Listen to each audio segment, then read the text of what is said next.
we didn't finish last time, our epilogue to the Epic of Gilgamesh. I think we were about here. Yeah, pull this out of the way. So with respect to deforestation, in some sense, it is a history of the West. I mean, you could say the West is kind of a history of colonialization. It's true, especially in more recent centuries. But here, and it's fascinating to think about from the very beginning in the West, we have the situation where energy was so important. Hold on, let me see if I can pull this down. I can actually see you, or you can see me. Huh, I don't know if this will stay down. Maybe. Okay, so energy has been central to the West from the very beginning. And wasn't in the form of fossil fuels, but before that, the energy most common was wood.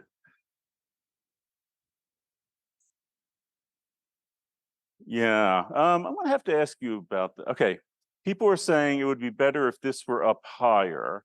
Whoops. And by this, I mean the closed captioning. Is this better? Show of hands, people like this more? Show of hands, people like the other more? Okay, well, I think that's pretty clear. I've actually worked on it. So next time, next class, won't help you at all. We won't be using a Prezi, but we'll be using Google Slides, and that has a very nice closed captioning that runs across the top, full width across the top. Wouldn't that be nice? Sorry, but this technology is pretty new. We're really lucky we have it at all. Anyhow, the West has always been about energy. You've heard fossil fuels, you know it's leading to the climate crisis, but before that there was deforestation, and it has always been unsustainable. So what do I mean by that? Our desire for energy was always greater than the available energy at the time, so we had to go elsewhere to get it. Classic example, the early modern period, Europe had run out of wood, England especially had run out of wood. What were they going to do? Well, they found this new world that was full of lumber and wood, and they started cutting it voraciously. So yeah. They also started burning fossil fuels then. So, okay. I just want to wrap this before we get to you know this, deforestation significantly contributes to the climate crisis as trees, and in fact, all plants are highly good at carbon sequestration. So back in 2014, the little country of Indonesia, a relatively small country, had greenhouse gas emissions greater than the entire United States. Given how high greenhouse gas emissions are in the US, that's remarkable.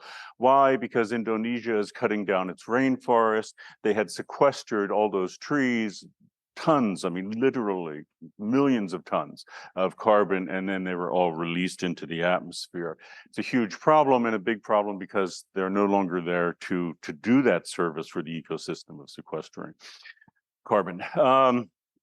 The good news is, and it's a limited good news, but in certain areas, reforestation is happening now. In the US, reforestation is happening.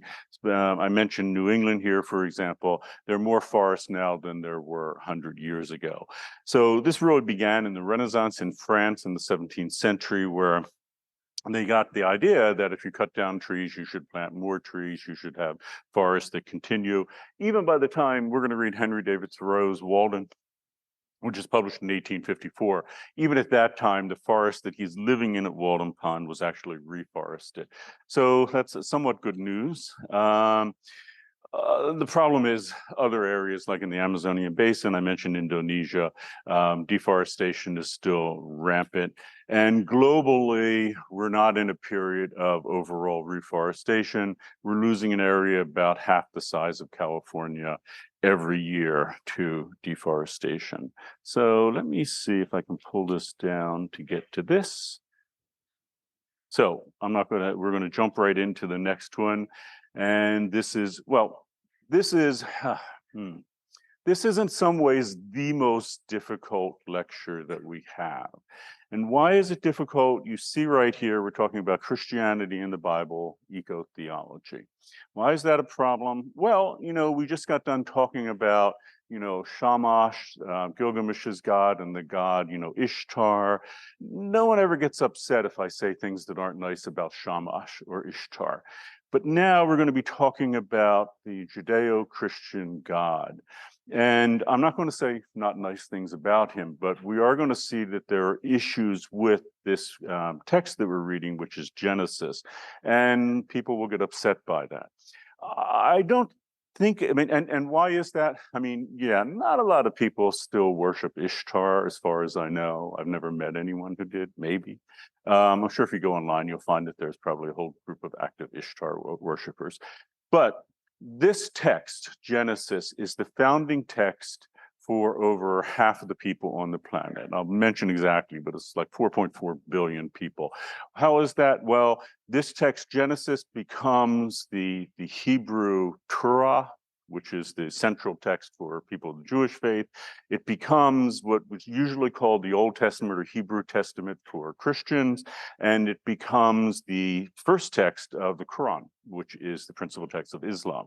So this is still alive and well today, and I'll just tell you right now that the whole issue here is one of interpretation, because there are people who are profound climate activists who are actively believers in this tradition. The big example is going to be the sitting Pope right now, Pope Francis. There are 1.3 billion with a B Catholics on the planet. They all look to Pope Francis as sort of a hierarchically based religion. And Francis is all about climate change, climate action, climate justice. So how does he do that? And the other go-to example would be Al Gore. Al Gore is a devoutly religious person. He's Baptist. He's from the South, but he's not part of the Southern Baptist Convention.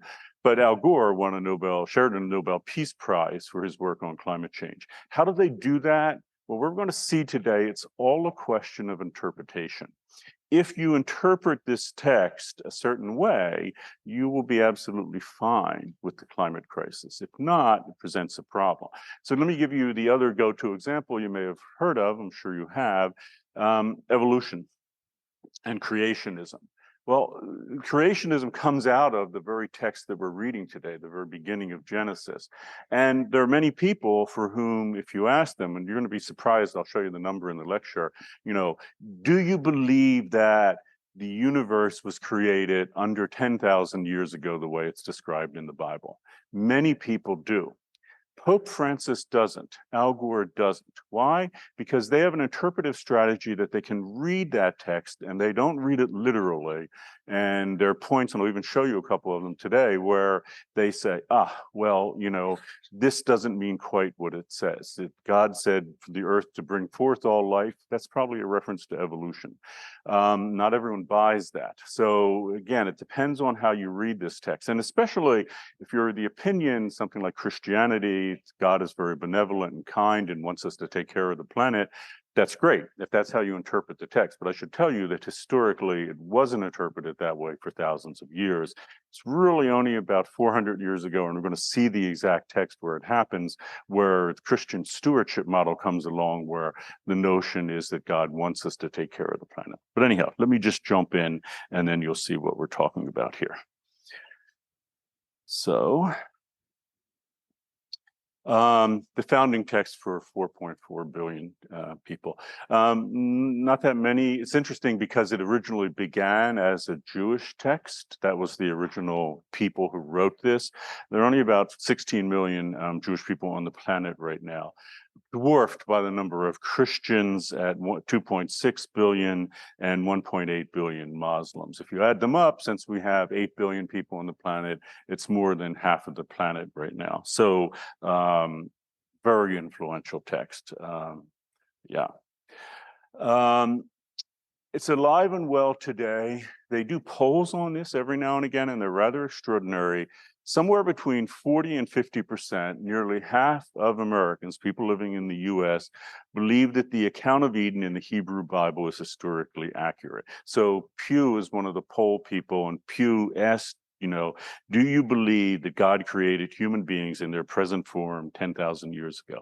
I think that Pew poll was in 2016, and I'm almost sure the answer to that was 48%. So 48% read this text as historically accurate. 40 and 50%, almost half of Americans believe this is how the universe began, this is how the earth began, this is historically accurate. That's rather extraordinary, I think. But as we'll see, reading this text that way has implications environmentally. So the problem is you're actually reading in the reader one guy, Lynn White Jr., who wrote an incredibly influential text 50 years ago, who took exception to this ideology presented in Genesis, and a lot of people got upset. So we'll see. So Genesis, we'll take a poll first. iClicker, start this, oops, expand it, hit poll, hit yes, and we'll select and responses, people are responding. What I mean by the closed captioning is this here, the thing that I moved. I'm just, some people are of the opinion that it's helpful. Other people might think that it's kind of annoying. You're trying to read the actual lecture and there's this going on.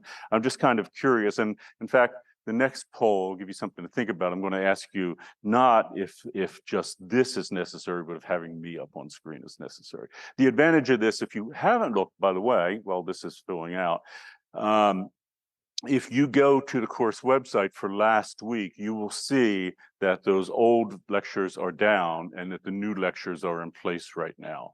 So that's not the case today because I haven't delivered the lecture yet, but this is being recorded and I will get it up on the website probably today. But that's the advantage because then if you've looked at it, you'll see it's a tiny little image up in the corner, maybe not needed and also. Just kind of curious what people think. Do you like it?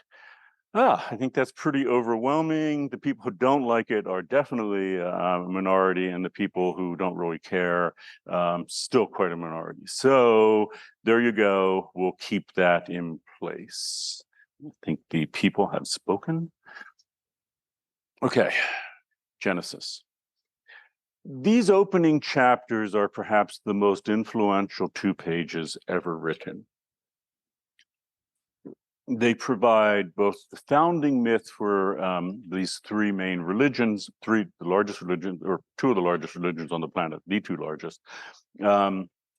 And they form the basis for different ideologies. Things like creationism go back to this. Even the debate over abortion in America goes back to this in part. So enormously influential.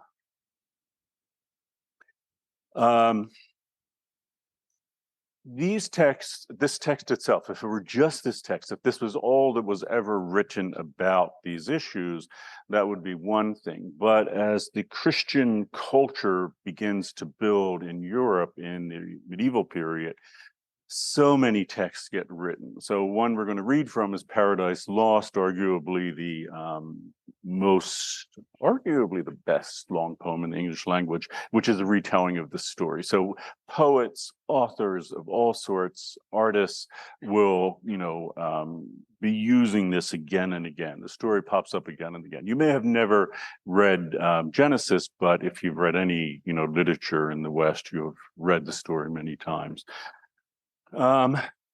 Environmental import is what we're going to talk about, but influence how we think about things like women, gender, like a binary structure, creation, of course, creationism, more recently, what we think about that, with evolution, evil, the notion of sin is actually what gets introduced here, sex is what gets introduced to the conversation, again, it's seen as sin, free will, did Adam and Eve have the ability to fall or not, human destiny, did we choose our destiny or was it predestined, cosmology, this is after all creation myths, labor, animal rights, notion of deity as a monotheistic religion, and on and on and on. It's just astonishing how compact it is here, but you'll see from the very first sentence, it makes extraordinary claims, and it's just touches on so many things that people will reflect on again and again.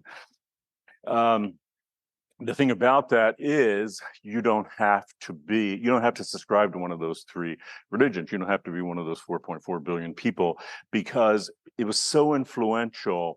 across the board for so many hundreds of years, it is now spread off into our culture. Notions of sin and the notions of the way we think of women and misogyny and all, this played a role in it. So you may not think, you may have never even encountered this text before, but you've encountered this thinking before, maybe every day. So this is the other text we're reading this week. If you haven't, it's in the reader. Lynn White Jr.'s incredibly influential 1967 article. People have since then and before, but really since then especially, given a lot of thought to the environmental implications of this tradition, and specifically to this text. And we've already been engaged with this conversation. You'll see in a little bit how, but Gilgamesh was our segue into it. This has become an issue because many environmentalists have interpreted Christianity, following Lynn White Jr., as not being particularly earth-friendly as a religion. So following it in the 70s, the 80s, the 90s, a variety of alternative spiritualities were considered and championed, such as I mentioned here, Taoism, Shintoism, Buddhism, Native American spiritualism, New Age spiritualism. You probably know this mostly with, if you're from the US, the interest in Native American religions. That these religions were like the religion before Gilgamesh's time. These were earth-based religions. They're respectful to the earth. They worship the earth. Many people have said, well, let's just look at these religions compared to Christianity, the way it's played out, and they've moved over toward those beliefs. Not saying you have to. I'm just telling you historically what happened in the last few decades. But just as a little disclaimer here, I just want to be very clear. I'm going to say this again and again, lest people saying I'm saying Christianity is not environmentally sound. You know, some Christian leaders, Pope Francis, are committed environmentalists. If you want to read one of the most succinct statements of climate justice ever written, I actually have other classes read it, English 24. That would be the Pope's encyclical on climate justice, Laudato Si. In it, the Pope critiques blisteringly modern consumerism, irresponsible development, environmental degradation, global warming, and he calls on the people of the earth to take swift action. So not only is the Pope like making a nod to like the climate crisis and environmental issues, he's leading the charge. So lest you think that Christianity cannot get with the times, it can and has, but there have been problems historically. So Al Gore is the other example, and Gore is deeply Baptist Christian, in case you didn't know. He actually went to divinity school. He didn't ordain as a minister. If you ever listen to Al Gore talk, he has that sort of minister's voice. He's a wonderful public speaker, and he attributes that to divinity school.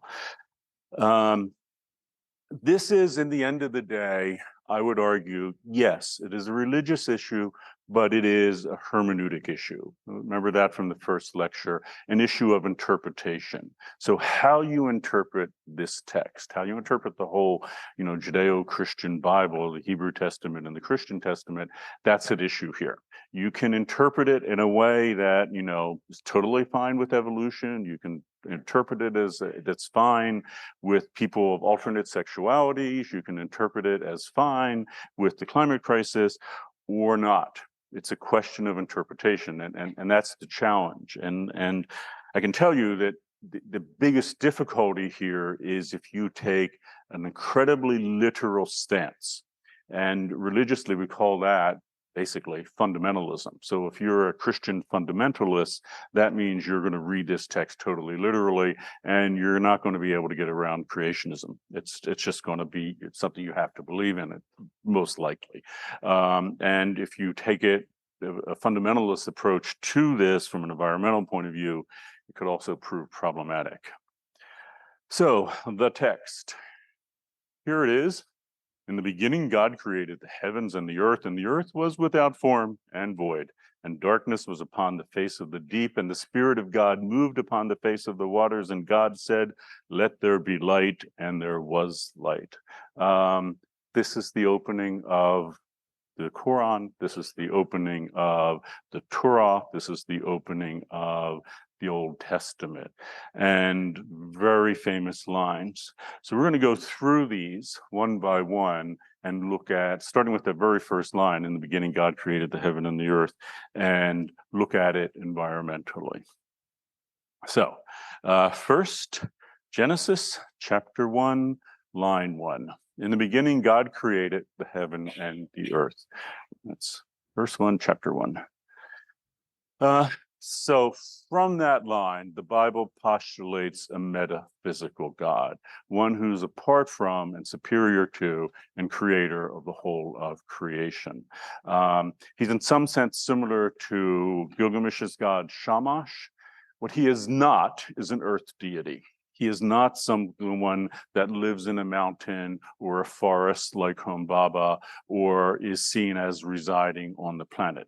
It will be debated for thousands of years if God's still here at all. He creates everything, and there are two theories that theologians had on this. One was ex nihilo, which is Latin from nothing, that he just said, poof, I make the universe. And the other is ex deo, which means from God, that he literally made the universe out of his own body or whatever. So either way, though, many people believe that once God made the earth, he pulled away from it. And Satan had kind of a field day on the earth, still has a field day on the earth, because God's not quite involved. That itself is an interpretation, because there will be people, and we won't encounter them for another 2,000 years, who began thinking that God is here on earth still. When you look at the mountain, you're still looking at God.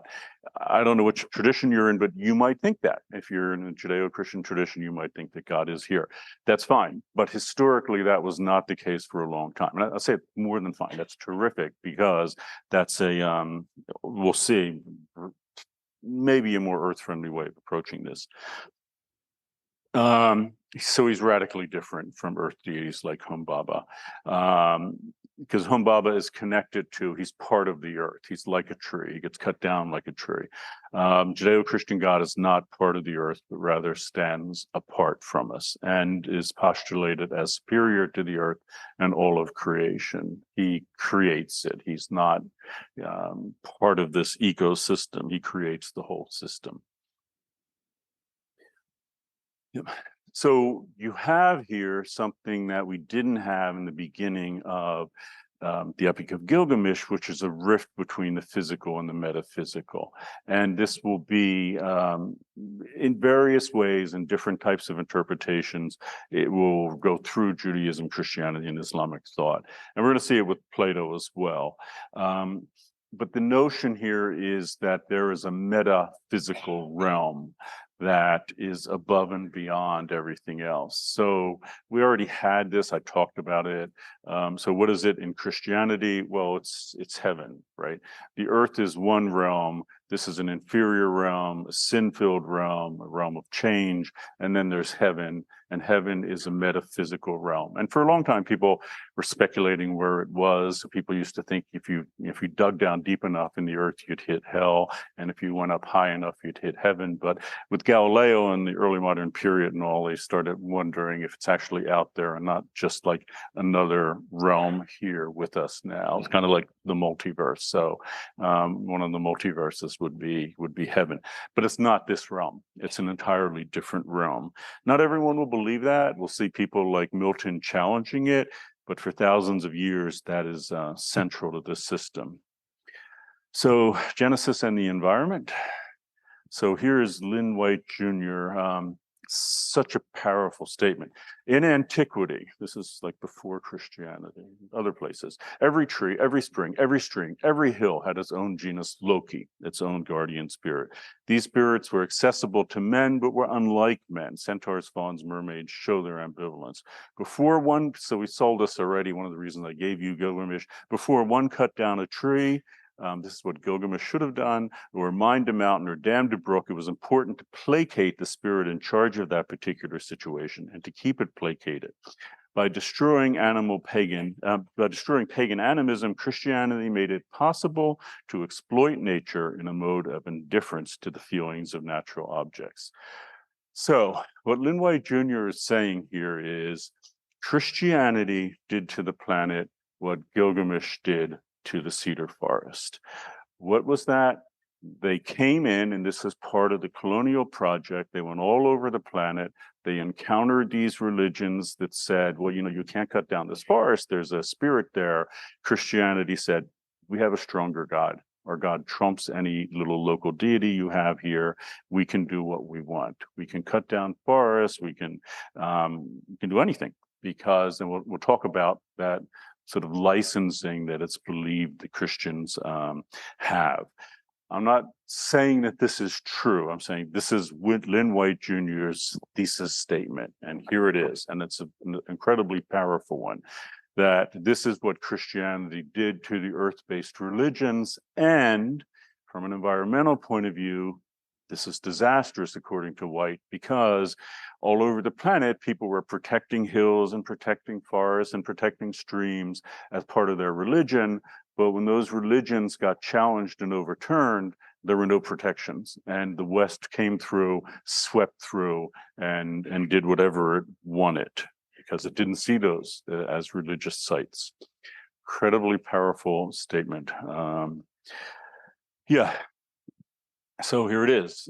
Historically, Christianity did to the world's genus Loki deities what Gilgamesh did to Humbaba. It killed them off, and with that, the ancient prohibitions against exploiting the earth. So Gilgamesh is just, a story about one place, even though it was historically there, the cedar forest. Lynn White Jr. said, yeah, but that happened everywhere. That is the story of colonialism. And it didn't just happen because Westerners went there in a materialistic way, saying, well, we discovered a new world. We're going to go to North America. We're going to cut down those trees. But there's a religious component to it as well. Those religions had to be overturned and a new religion introduced. And of course, that's the evangelical mission, to convert people to Christianity. It may have been for good, for the people who did it may have thought that they were helping people, they were saving souls, and really they did. So just as an aside, but to say that, I mean, what Christianity brought that these other religions didn't have for the most part was the belief in another world, the belief in heaven. So think of it this way: all across the planet, people lived, were born, and then died, and died. That was it. That was the end. Christianity brought everlasting life to these people. That was the idea, that by converting people to Christianity, they introduced them to the other world, that's, heaven, and gave people other, everlasting life. So that's seen in that light, this mission makes more sense, but it has this environmental component, which is what we're taking up.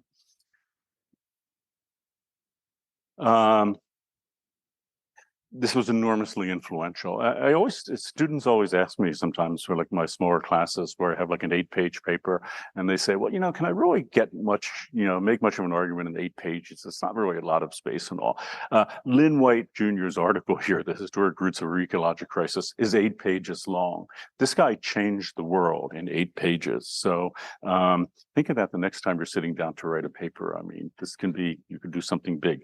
It caused scores of environmentalist Christians to rethink Christianity, and maybe a better way to put that, it threw down a challenge, sort of a gauntlet, and for people to interpret Christianity greenly from an environmental point of view. And you may know that since then, for example, there's something, I think it's still published, called the Green Bible. So if you're familiar with the Christian Bible, has 2 testaments.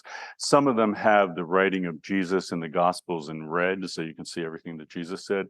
Well, the Green Bible has green text all over. So people have gone through and they've looked at every single passage that can be interpreted in an environmentally sound green way. And I don't think anyone would have ever done that without Lynn White Jr. and people like him suggesting that this religion isn't so good environmentally. People quickly came to the defense of Christianity. Another quote from Lynn White Jr. With the advent of Christianity, the spirits in natural objects, and by that I mean genus loci like Humbaba, which formerly had protected nature from man, evaporated. Man's effective monopoly on spirits in this world was confirmed, and the old inhibitions to the exploitation of nature crumbled. Well, that's just what we've been saying. If there's no spirit, genus loci like Humbaba, there to protect a forest or any other thing, human beings have complete monopoly. There's what's there to stop us? I mean, if we have the technology to do it, and remember, we've technologically grown a lot from Gilgamesh's time. It's not, you know, a copper or a Bronze Age technology. By this time, with the growth of Christianity across the planet starting, well, it goes back pretty far, but it is picking up in a big way 300 or 400 years ago. Suddenly, there's nothing to stop us, and we have enormous technological prowess there too. Because Christians are championed by this powerful metaphysical God, the same way that Gilgamesh is championed by Shamash, they can, according to White, act in a mode of indifference to the environment because the old inhibitions to the exploitation of nature crumbled. So it's simple enough. Those inhibitions were based on earth-based religions that was there.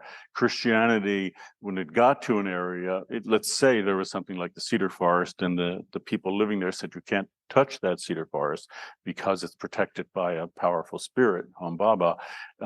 Christianity, the view, and we'll get to it in a minute with Genesis, believed that they had been given access to everything by God, and they believed that their God, who had created the whole universe, is far more powerful than this local, you know, Humbaba deity. So they just said, yeah, we're not going to worry about that. We're going to cut down the forest.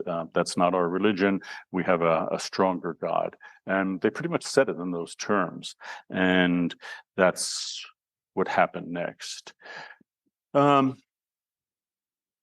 So again, I mentioned this before, but then saying it again in this context, this is where something like Native American spiritualism becomes environmentalists will look at it more closely.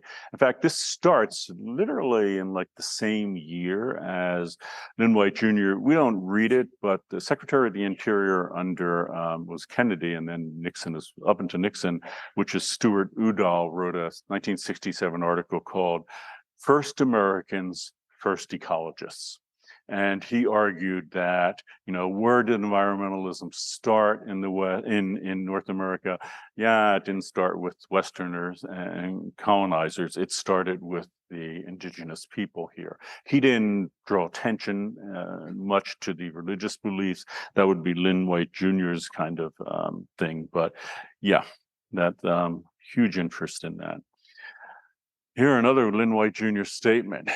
This is why it gets so much done in 8 pages, statements like this. The victory of Christianity over paganism was the greatest psychic revolution in the history of our culture. Yeah. Pagan is the word that Christians would often use to describe earth-based religions. It actually comes from a Latin word, pangere, and it just means like a stick that you would stick in the ground. So who were pagans? Well, they were the people that were stuck to the ground. They were the people who believed in earth religions. They were the people that were going to die and be buried in the ground. They were stuck on earth. They were the pagans were the people of the earth. It didn't matter where you encountered them. Europeans encountered them in a number of different continents, and they had many different beliefs, but it was so simple because they didn't even have to worry about, like, when they were in North America, like which indigenous group that they were meeting. Didn't matter. They were all pagans. They were all stuck on the earth. What was that different from Christians? Christians got a way off the earth into heaven. And no pagan had that ability because only Christianity had that. So that's the victory of paganism. The main thing that it did is it substituted this metaphysical God for earth deities. And that's one thing in its own right. But from our point of view, these earth deities often were protecting the environment. Protecting it from what? From human beings. So, it's not like these religions were set up just to protect the earth. I mean, in some ways they were, but this is an important characteristic of them. And White sees this as a huge shift in thinking, and a shift in thinking would have big environmental implications. And why it's to White, this is this decisive moment in Western history when human beings change for the worst our posture toward the environment. So you had human beings inhabiting an area, North America, and they have been here for, in fact, thousands of years, and they were protecting the area. It's it's streams, it's mountains, it's woods, whatever. But then Europeans came with a new way of looking at it, and that forever, for the worse, changed our relationship to those places and changed the places. I mean, in a big way. Next question for the iClicker. When I'm talking about the webcam, I mean me right here. Well, I guess it does it there too. Again, the main reason I have it here was so that it'd be good for recordings, but I don't know, maybe it's better to see me. Maybe I would be freaked out looking at me that much, but I can't do anything really about putting, so this is actually movable. I could actually put this up here, but you see the problem, we would block the lectures. We have to kind of have a new kind of lecture. So I can't move that, but I can make this go away if you decide that you don't like it. So the verdict is, should we continue using it again? Decided yes. Wow, 10 times more people. Okay. Well, there you go. I'm surprised. I don't think I'd want to be watching myself that much, but okay. So the next issue is Genesis chapter 1 again. And God said, let the earth bring forth grass, the herb yielding seed, and the fruit trees yielding fruit after its kind. So, by the way, this is a good example of how you read a text, not literally, not from a fundamentalist point of view. Some people will read this and say, that's evolution. I can see that's evolution. God said, let the earth bring forth grass, the fruit trees, all this. What was that? That's over millions of years, the earth brought forth it all. God is not saying that I created it here, right? He's not saying, poof, I made it. He's going to say he makes human beings here. But this is one place where and hermeneutic strategy can help, but let's look at it from an environmental point of view. The Judeo-Christian God is superior to the earth, but clearly in that passage, the earth is subordinate and obedient to God. God says to the earth, you do this. So it's not like God and the earth are equally powerful. The earth is subordinate and submissive to God. All of the natural processes here on earth are ruled over by this metaphysical God. It's similar here to Ruru, who's the goddess who creates Enkidu, being instructed to do the creation by God. So it's not like, so the creative power is being allowed to the earth because the earth does create things. That's in fact how evolution worked, but God is in control of it. So in this view, you could still have a powerful and control God, but the earth would still retain its ability to be the creator of life. Yeah. This is a kind of dualism. It's potentially problematic in that it privileges the metaphysical and marginalizes the physical. So God is kind of all about the metaphysical realm where he lives and less about the physical. So this is one of the passages you may have heard before. There are two of them. This is Genesis 1:26, so we're still in the very beginning of the text. And God said, let us make man in our image after our likeness and let them have, and here's the crucial phrase, and let them have dominion over the fish of the sea, over the fowl of the air, and over the cattle, and over all the earth, and over every creeping thing that creepeth upon the earth. So human beings are given dominion by God. And if you're not confused, what would that be? It's pretty explicit here. It's over the fish of the sea, everything in the ocean, over everything in the air, over the cattle and everything on the earth. And just in case you didn't get it, over every creeping thing that creepeth upon the earth. Human beings are given control of the planet by God.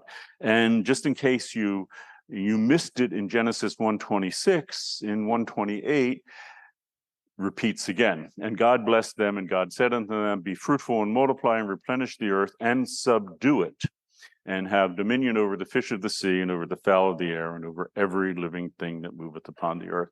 Slightly different, and it's probably, so this version I am quoting from is the so-called King James Version, which was also known by, in the era where King James was, as the Authorized Version. It's written in 1611. And they included both of these passages because they're a little different as far as be fruitful and multiply, and we'll talk about that in a minute.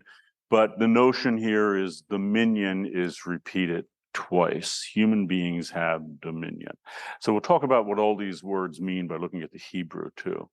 But human beings have argued that these verses give human beings dominion over the entire planet, the whole earth, all life on it, that is centered on human beings. In short, it's argued by people like Lynn White Jr. that God created the earth and then handed it over to human beings to do with as we please.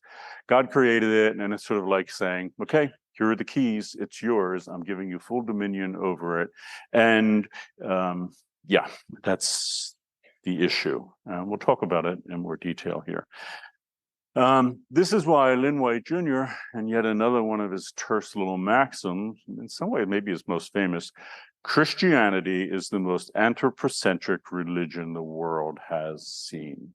Anthropocentric, two words, right? Greek, meaning human-centered. It's centered on human beings. According to Lynn White Jr., no other religion on the earth centers on human beings.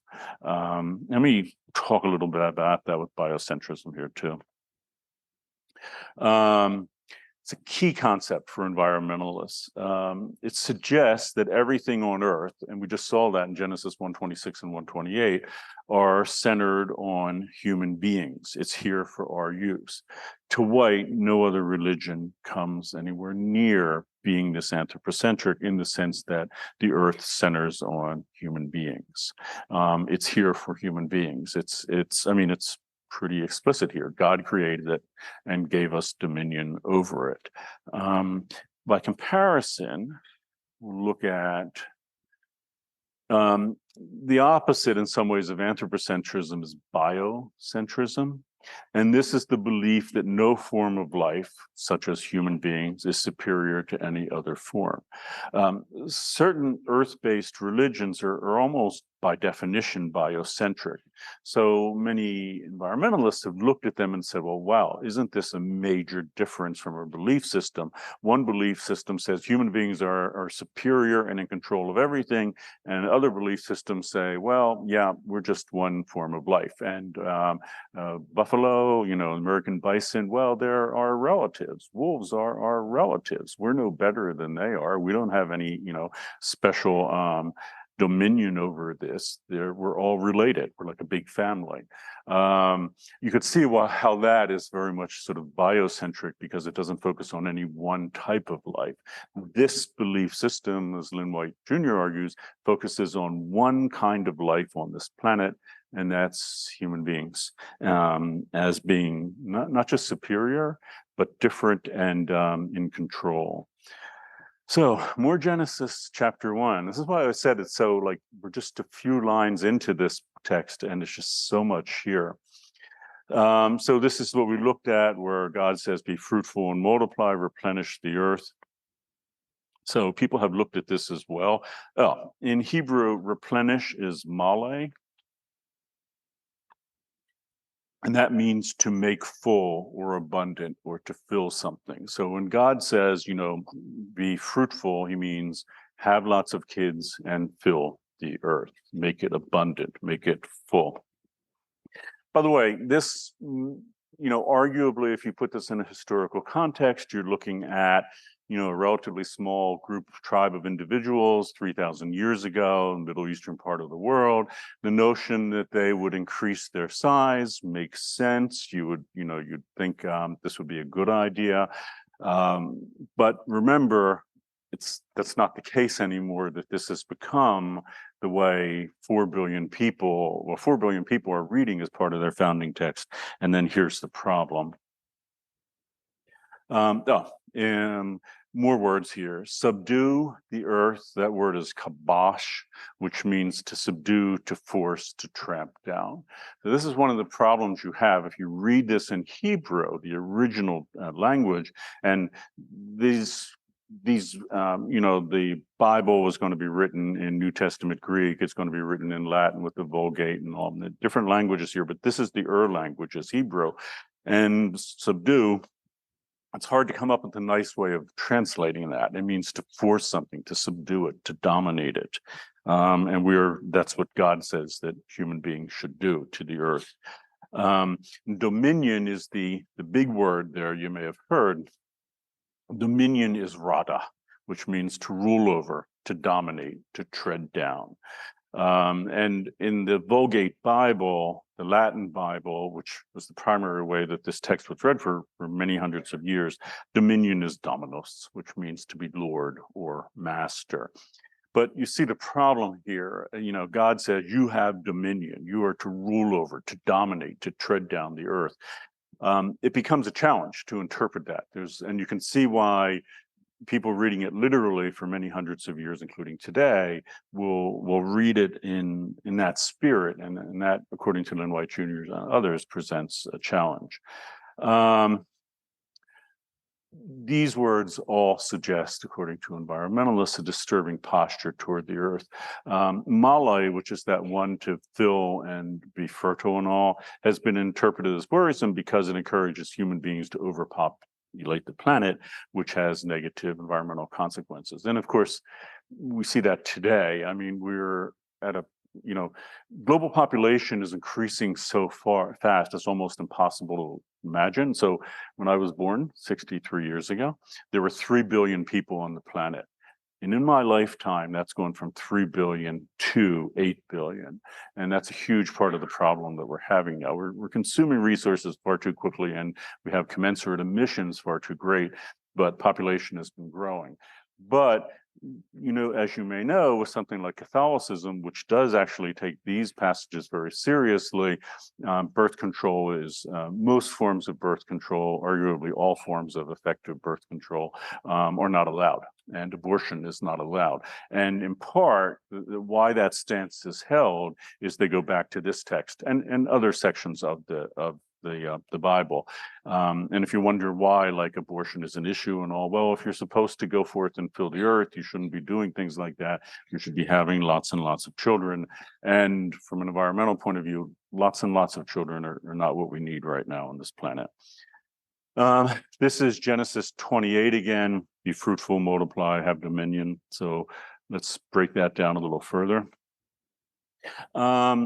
These lines are very clear specifically on how we should relate to animals. So remember, this is fish, it's birds, it's animals on earth. We are, according to this passage, interpreting dominion using the words we have, Lord and Master of all life on the planet, which is just here to serve us. From an environmental point of view, this is worrisome. So, why can we kill animals to eat? Isn't there something wrong with that? Isn't there something morally wrong with that? Well, people will argue, Lynn White Jr. and others arguing from this passage, you're kind of given the ability to do that. The average person in the US, by the way, consumes 280 pounds of meat per year. If we lived in a culture that did not allow that said that was a problem, that would be radically different. So if you look at India, for example, the average person in India consumes 8 pounds of meat per year. But it's a very different religion there that has a different view of life, that life that you eat might be you. In other words, if you believe in the transmigration of souls, reincarnation, which they do, then who would eat something that could be, a relative of yours? That's not the belief system here, though. Two very different creation stories here. Human beings are imagined as created differently from all other life on earth, right? Remember that passage, God says for the earth to bring forth all life. That's everything else, but not human beings. God has a special interest in human beings. He fashions them to look like him. And,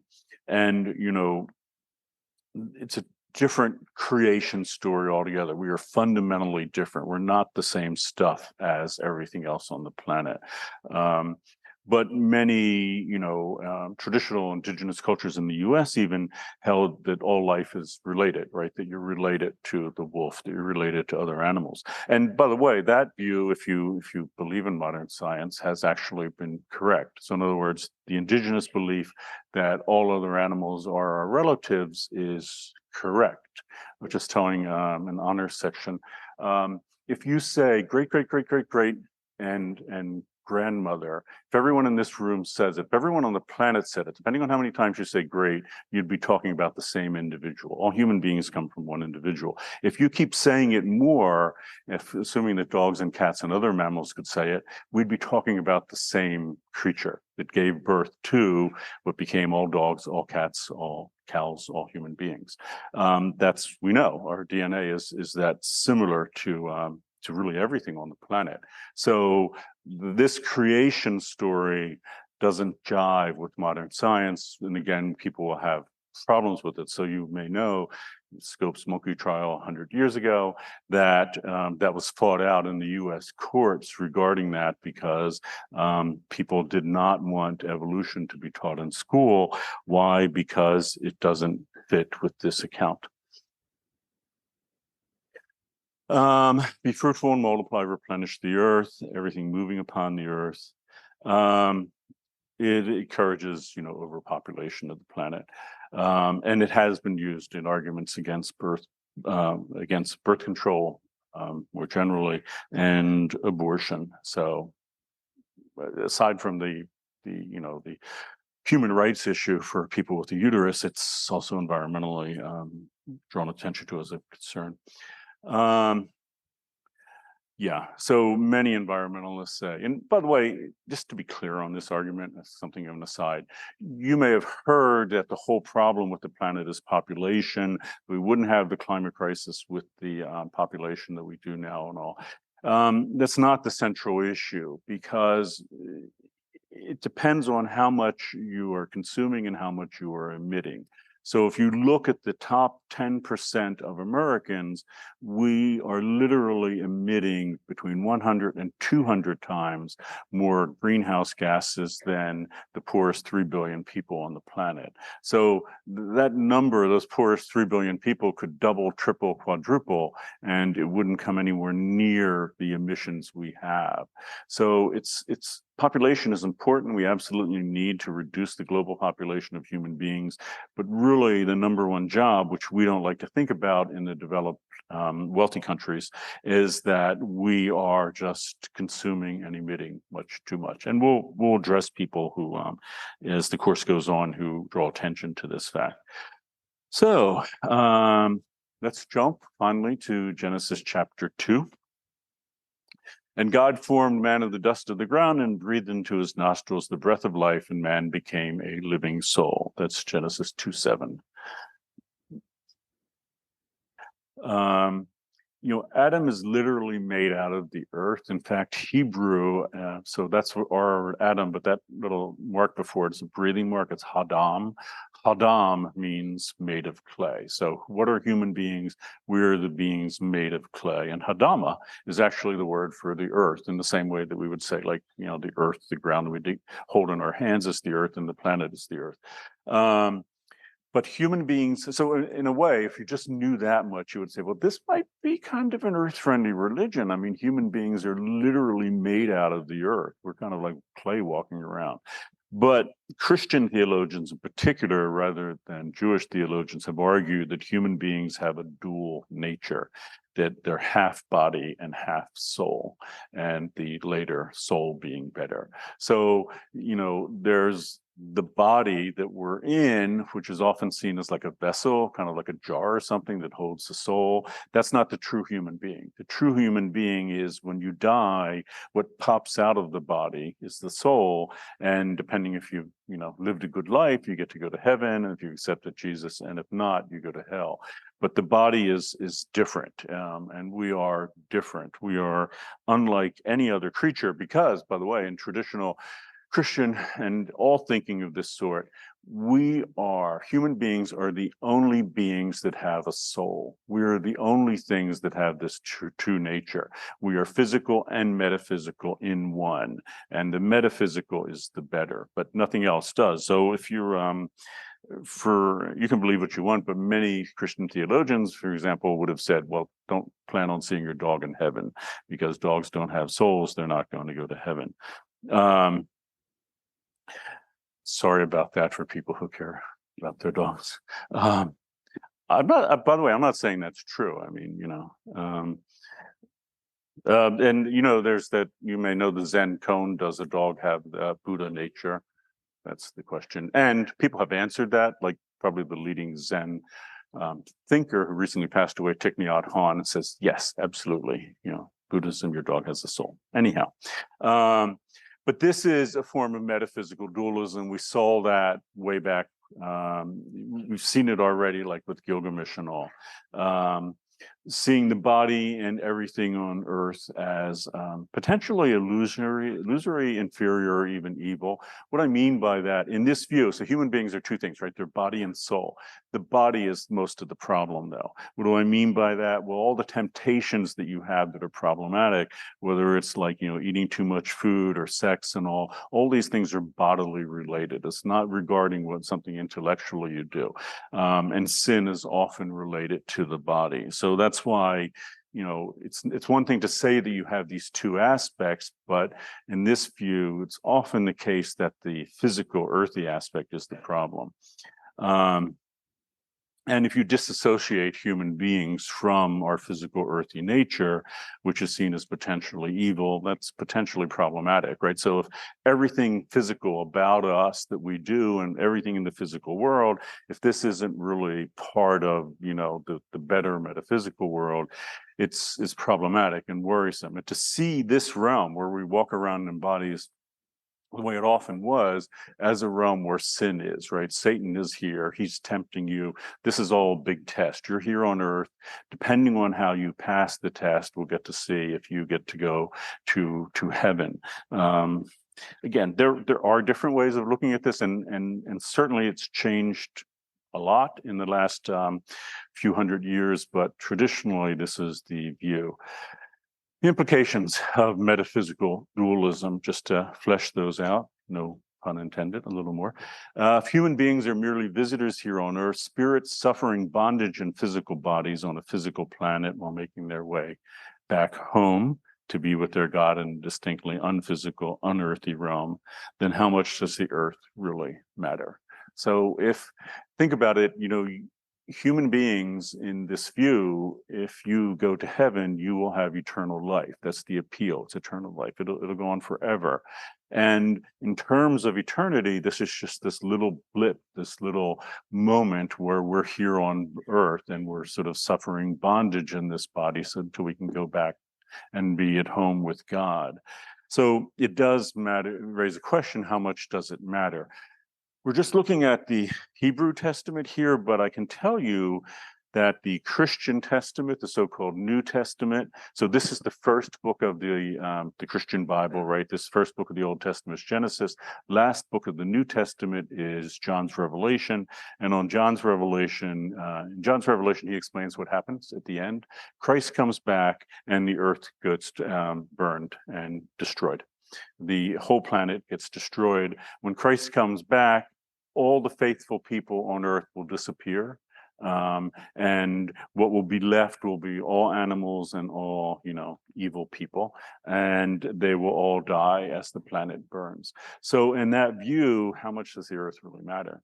And there are people, millennial thinkers today, these are Christians and other sects, and different sects in addition to Christianity, who argue that, well, maybe global warming, temperature increasing, climate change, maybe this is the end of time. And these people believe that, Jesus will be coming back soon, years, maybe decades, but soon. So maybe this is actually the end of days right now, what they're experiencing.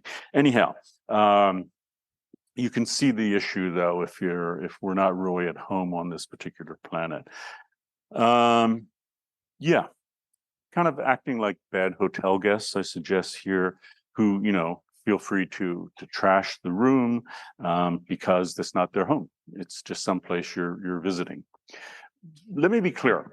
We're going to get to a time, it's about 400 years ago, where a new movement begins called Christian stewardship. We're going to see it with the remarkable female writer, Amelia Lanier, who says, well, I don't interpret all this way. I don't interpret dominion as treading down on all. I think that we should be stewards of the planet. That when God gave us those keys and said, here's the planet, he didn't mean that we could act recklessly toward it, but this was an obligation. It's like if someone said, oh, you can stay at my house for a month, here are the keys. Would you trash their house? No, you would be entrusted with that. You'd want to really handle it well. Maybe you'd want it to even look better than when you got it. That's absolutely terrific. And that's so important because that grew over the last 400 years into the Christian stewardship movement, which is now why Pope Francis thinks what he does and Al Gore thinks what he does. They both are in the Christian stewardship tradition. But I just want to be clear, for a couple thousand years more, it's not what people thought. It's a new advent, and many people still don't agree with it, but it is important to note that it exists now. But in other systems of belief, the earth is a true home, right? You're born here, you're of the earth, you die, you become part of the earth when you're buried. In that view, this matters. And the view that, if you want to think in the future after your life, in this view, don't think so much about where you're going to be, like in heaven or something, but after your life, when your children inherit this land. And this from like traditional or Native American spiritualism as one example. The belief is that this is not your land, this is the land of your children and their children, which you just get to hold on to for a while. So in that sense, since you want to think about beyond your life and things being good, what you would want is to take care of the place. You'd want to, make sure it was in wonderful shape when you turned it over to your children. That's a different view than this, especially the way that folks like Lynn White Jr. have imagined it. Genesis chapter 2. There's some interesting things here. And Lord God took man and put him into the garden to dress it and to keep it. So these words are interesting. In Hebrew, dress is abad, which means to work for another, to serve another by labor. And to keep is shamar, which means to keep, to guard, to keep watch, to protect, to save life. So this is a different kind of position. So God is saying, Adam and Eve, this is what you're supposed to do to the earth. So some environmentalists have looked at this favorably. It suggests that human beings are actually kind of a genus Loki here to protect the planet, to protect his shamar.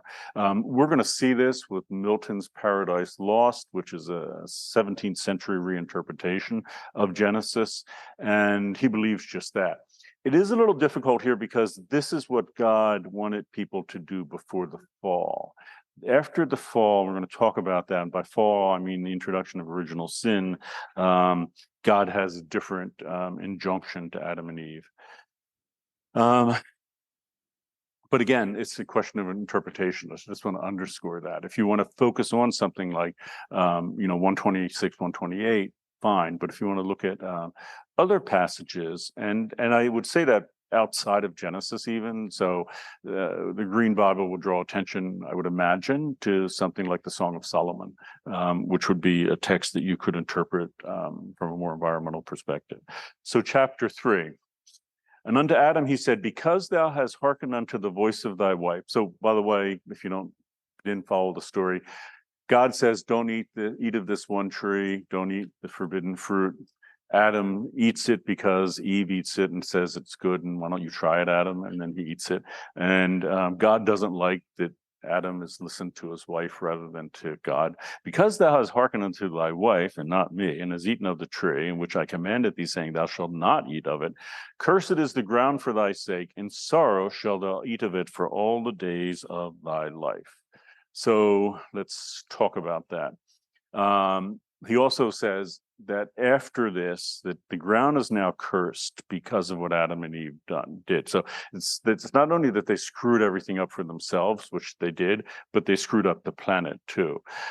Thorns also and thistles shall it bring forth to thee, and thou shalt eat the herb of the field.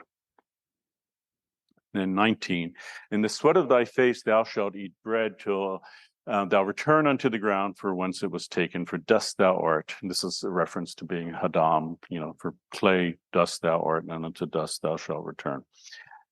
And well, they are misogynistic, right? Well, I mean, the whole story, you can imagine from a feminist point of view, it's deeply problematic because sin is introduced into the world by a woman, by the proto-woman, Eve, and it was generally interpreted, although people like Milton will disagree with it, but it was generally interpreted that Eve caused Adam to do this by sexual temptation. So even though it's in no way said in the text, when you have a bunch of misogynistic interpreters interpreting it for thousands of years, they come to the conclusion that that was it, that Eve is this sort of sexual snare that trapped Adam, and that all women are share in that. You can see where it's a problematic text.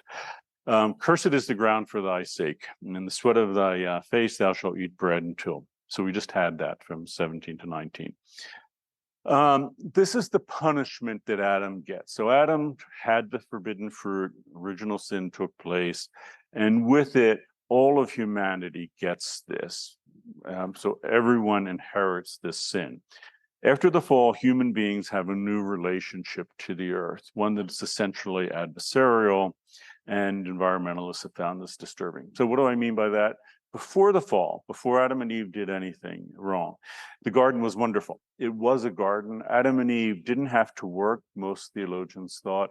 They just hung around. If you got hungry, you'd go, eat of a tree. Don't eat of that one tree, but you could eat fruit. And Mother Earth was like, the earth was like a benevolent Mother Earth taking care of you, and everything was fine.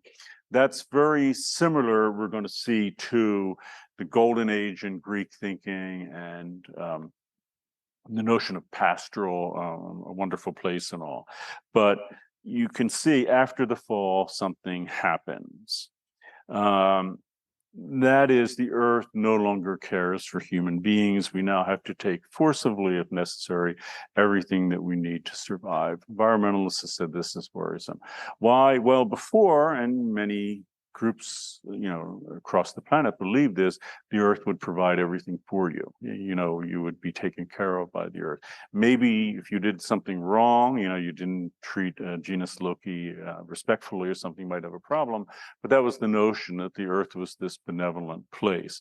But in this view, that got screwed up. So it's not just like what Adam and Eve did impacted every human being, it impacted the whole planet, and it impacted all animals across the planet. And theologians, by the way, I'm giving you a vastly simplified version of this, they would come up with all sorts of thinking. So they thought, well, if things were nice before the fall and everything was benevolent, then it was probably the case that no animals ate meat or ate each other. So lions and tigers, which they knew about, well, they probably just were, vegetarians and all. Everything was wonderful, but everything gets changed with Adam and Eve, what they've done.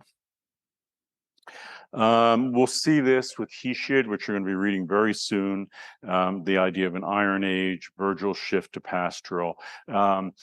Again and again and again in the Western tradition, we're going to get this notion that the earth was once this locus amoenus, paradise lost.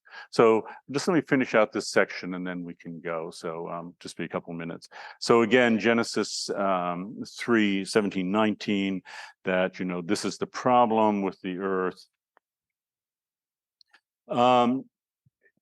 This is the big problem here. That's why I don't want people to leave and just settle down. For 2,000 years, Christian theologians have argued that the earth is in a state of irretrievable decay as a result of the biblical fall. In this view, with the advent of Christianity and the coming of Christ, that the earth is done. The earth is in a state of decay, and ever since Adam and Eve did that, it has been. And there's no way you can save that. There's no way you can save anything on it. You can't save your dog. You can't save your cat. only one thing that can be saved, which is human beings, which can be transported to heaven. Outside of that, there's just nothing that's possible to save. So John Donne, we're going to actually read Donne, in the 17th century poet, boldly says it. The world, the earth is but a carcass. Forget this world. Don't think about it. Think of it like old clothes that were cast off a year ago. So this is a huge problem, right, environmentally. If the earth is decaying and gone, why care about it? Environmentalists, not surprisingly, have found this disturbing. It suggests that the planet has no future other than decay, and that you may know, people talking about climate talk about a tipping point that we may be reaching pretty soon, where we're not going to get, be able to turn this thing around. In this view, that tipping point was